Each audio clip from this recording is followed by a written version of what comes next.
que você vá ao judiciário para isso. Também abrindo uma nova janela na nossa aula, não se nega que hoje é possível você fazer a separação por cartório, artigo 1124-A do Código de Processo Civil, mas efetivamente, se você vai ao judiciário, mesmo não havendo conflito, o Estado tem que participar para que possa produzir seus regulares efeitos. Imaginem que um pai morra e deixe por testamento 2 imóveis, um para cada filho. Os irmãos, que se dão muito bem, ficaram muito satisfeitos com aquilo que lhe foi concedido em sua quota-parte, ou seja, o acervo hereditário foi distribuído de maneira igual para os 2 irmãos. Eles não têm absolutamente nada a reclamar da divisão, mas para que aquele testamento possa produzir efeitos na vida deles, eles vão ter que ir ao judiciário pedir efetivamente o seu cumprimento, mesmo não havendo conflito. E só para nós encerrarmos, imaginem, por exemplo, que a mulher chega para o homem e diz assim: Vanderlei, eu não aguento mais você gastando tanto com joia e sapato. Eu vou te interditar. E o homem mesmo admite que está gastando demais. O que ele faz? Entende que tem que ser interditado. E a mulher entende que ele tem que ser interditado. Essa solenidade não pode ser formalizada na cozinha. É necessário que eles vão ao judiciário para que aquilo produza seus regulares efeitos, mesmo não havendo conflito. Mais uma janela que deve ser apresentada aqui, não se nega hoje que, efetivamente, a pessoa pode não querer ser interditada. Aí nós vamos projetar para a jurisdição contenciosa, mas a jurisdição voluntária contempla em seu procedimento a interdição. Tudo bem? Então, estabelecida essa pequena diferença, vamos falar de algumas características fundamentais da jurisdição contenciosa e da jurisdição voluntária. Vamos tentar imaginar uma tabela agora na nossa frente, estabelecendo as principais diferenças entre uma e outra jurisdição. Vem cá comigo. Primeiro, quando a gente olha para a contenciosa, qual é a primeira coisa que nos vem à cabeça? A palavra lide. Na voluntária, nós podemos colocar em contraposição justamente a ausência de lide. Na jurisdição contenciosa, o nome das pessoas que figuram no polo ativo e passivo são chamadas de parte. Na voluntária, nós não podemos chamar de parte. Apesar de parte, semanticamente, ter como definição porção, simetria, pedaço, parte também quer dizer parcial. Então, nesse caso, não se busca lados opostos. Então, a gente chama as pessoas da jurisdição voluntária de interessados. Na jurisdição contenciosa, a atividade que o juiz exerce é substitutiva, como nós dissemos, porque o Estado substitui uma divergência de vontade entre 2 pessoas. Na voluntária, nós não podemos usar essa mesma expressão, porque na voluntária não há o que substituir. Se as pessoas têm um acordo de vontades e desejam que isso seja projetado no judiciário, a atividade do Estado não é substitutiva, mas integrativa, porque o Estado integraliza um acordo de vontades formalizado por 2 pessoas ou mais interessadas.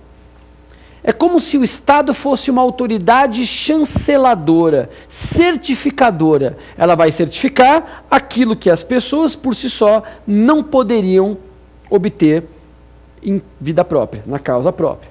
Tudo bem?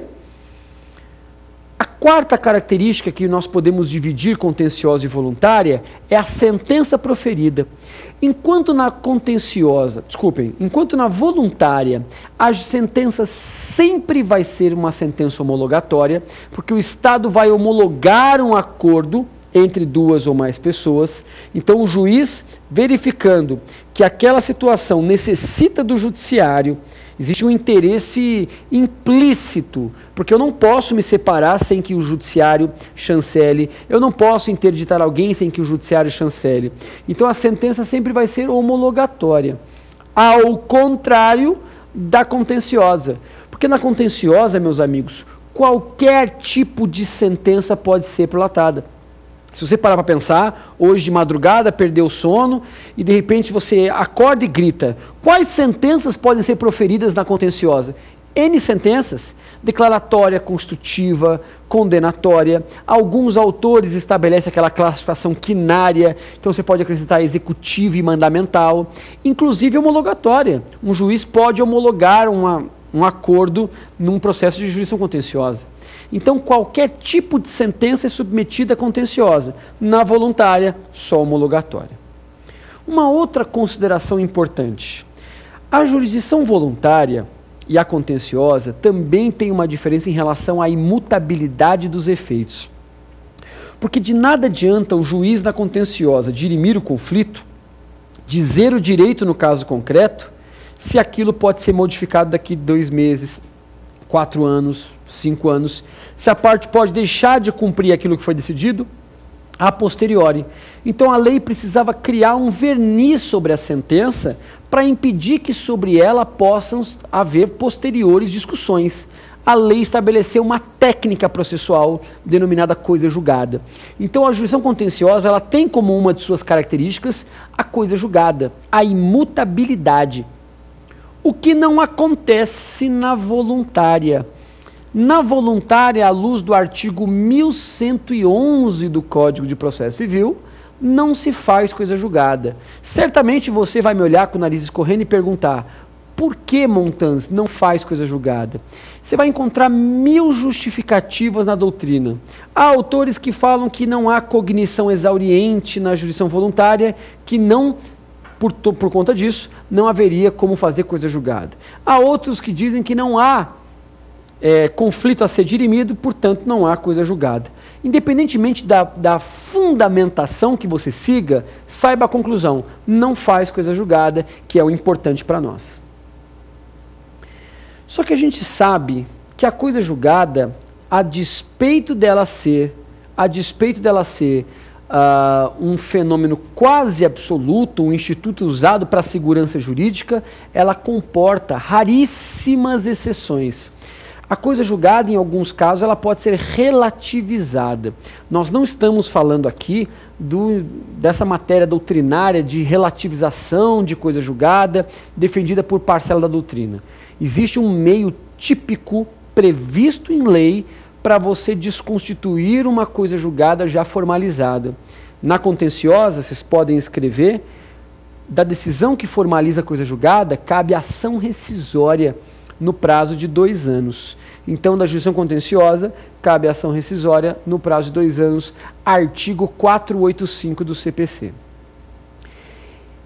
Na voluntária, não faz coisa julgada, portanto, fica prejudicada a utilização da rescisória. Só cabe, é só vocês lerem o 485 das sentenças, leia-se, decisões que formalizaram-se em coisa julgada.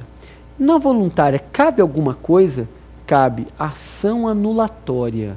Se cabe rescisória na contenciosa, na voluntária cabe anulatória, artigo 486, que nada mais é do que uma rescisória da voluntária.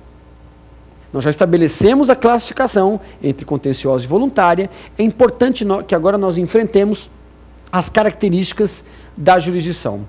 A primeira característica da jurisdição é considerada por muitos, talvez não seja a mais importante, mas ela é a mais famosa das características, que é a inafastabilidade. Inafastabilidade. Artigo 5º, inciso 35 da Constituição Federal. Artigo 5º 35 é o artigo mais famoso do direito, é o Roberto Carlos dos artigos. Lá diz que a lei não excluirá da apreciação do poder judiciário lesão ou ameaça a direito.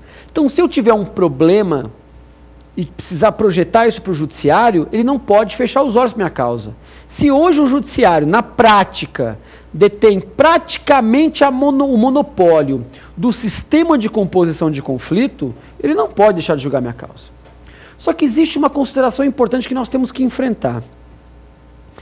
Além do artigo 5º 35, há um outro artigo de natureza infraconstitucional que vale a pena vocês estudarem para a prova. O artigo 126 do Código de Processo Civil. Esse artigo 126, ele preconiza o que eles chamam de vedação ao non liquid. Esse nome bonito quer dizer vedação ao processo sem resultado. Eu não posso deixar de julgar uma causa. O problema seria mais ou menos assim. Se o juiz recebe uma causa em suas mãos, uma causa exótica, que ele nunca havia visto na sua vida, e de repente ele procura na lei algum apanágio,